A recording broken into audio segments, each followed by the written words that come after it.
Tiniyak ni Pangulo Ferdinand R. Marcos Jr. na hindi na muling maulit pa ang insidente sa NAIA Terminal 1 na ikinasubi ng 2 katao. Kaugnay niya, pinag-utos ng Pangulong Marcos Jr. ang reforma sa sektor ng transportasyon upang masiguro ang kaligtasan ng mga Pilipino. Si Kenneth Pasyente sa detalye. Kasunod ng nangyaring insidente sa NAIA Terminal 1 na ikinasawi ng 2 individual, kabilang na ang 5 taong gulang na batang babae at ang karambola sa SC-TEX na ikinamatay naman ng 10 katao, pinatitiyak na ni Pangulong Ferdinand R. Marcos Jr. na hindi na mangyayari pang muli ang malagim na pangyayari. Yan anya ay sa pamamagitan ng mga reforma na iniatas na niya sa mga kinaukulang ahensya ng gobyerno. Inutusan ng Pangulo ang Transportation Department na busisiin ng husto ang proseso sa pagbibigay ng lisensya sa mga driver at malawakang pag-audit sa mga bus operator. We are taking the following actions. Review of driver licensing to ensure that only fit, capable, and responsible individuals, whether driving public or private vehicles, are allowed on our roads. A nationwide audit of bus operators with clear sanctions for those who fail to comply with safety and maintenance standards.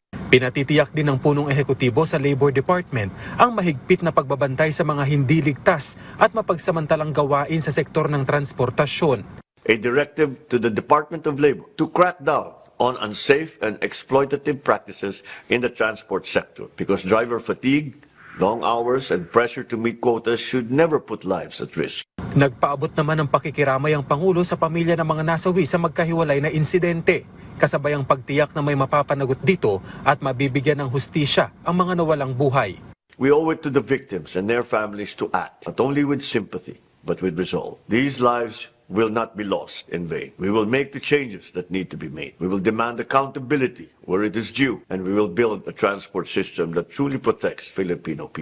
Pinaiimbestigahan na rin daw ng Pangulo ang mga umano'y depektibong bollards sa NAIA Terminal 1 na na-install noong 2019 sa panahon ni dating Transportation Secretary Arthur Tugade.